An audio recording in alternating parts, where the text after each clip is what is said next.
This intersection at Freeport and Oregon cost the city of Sacramento $11 million back in 2020. The Kwong family sued the city after a young boy and his grandmother were hit by a car at this crosswalk 2 years prior. She did not survive. In the same year, the city spent more than $13.5 million total in lawsuit settlements. It doesn't stop there. Lay down on the ground. In 2019, the city finalized a $5.2 million payout following a 2017 incident when Sacramento police officers chased John Hernandez, wrestled him to the ground, tased him, and hit him with a baton. The city also shelled out $2.4 million to Stephon Clark's family in the same year in a wrongful death lawsuit. Clark, who was not armed, was shot and killed by Sacramento police officers in his grandmother's backyard. In 2019 alone, the city spent more than $8.4 million to settle litigation. In the past 4 years alone, the city of Sacramento has spent more than $37.4 million, $6.1 million in 2018 and $9.4 million in 2021. To put that into perspective, in 2018, the city budgeted about $6.5 million for bikeway improvements, completing the Sacramento River Parkway bike trail, and economic development. That is nearly the same number they spent on lawsuits in the same year.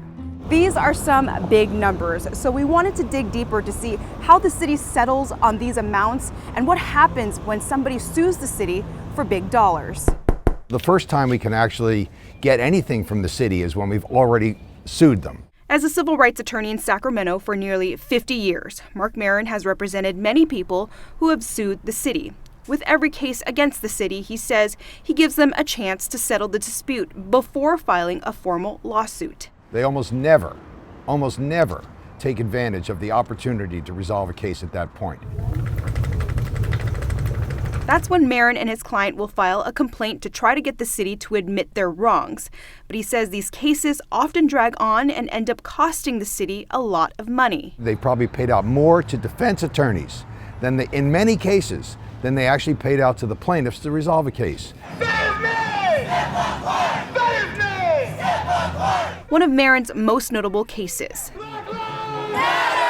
The city didn't like it. They sent their police officers to round up the demonstrators to block their exits. Hundreds of demonstrators marched through East Sacramento to protest the Sacramento County District Attorney's decision in 2019 to not charge the two officers who shot and killed Stephon Clark.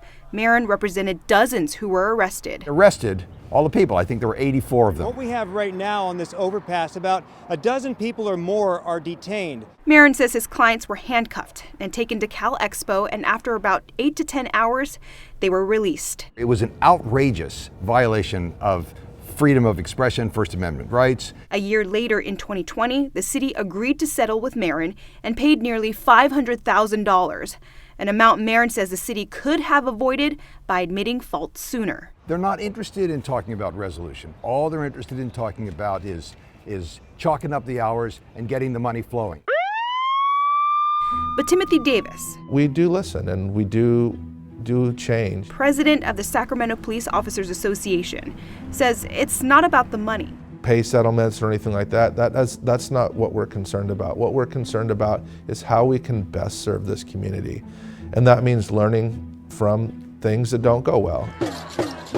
Having been with the department for nearly 25 years and a representative of all officers, Davis says his fellow officers will make mistakes, but the intention is always to protect the community. Oftentimes it's not because the officer did anything wrong or the training was lacking or the policies were bad. It's because those are the actions of the person that we're engaged in, are driving where the outcome is. Sacramento Police Chief Kathy Lester declined to speak with Fox 40 News on camera. Instead, a spokesperson tells us the department is working to improve how officers are trained. The goal of the department is to be a leader in progressive policing and improve how the community is served. In Sacramento, Jeannie Nguyen, Fox 40 News.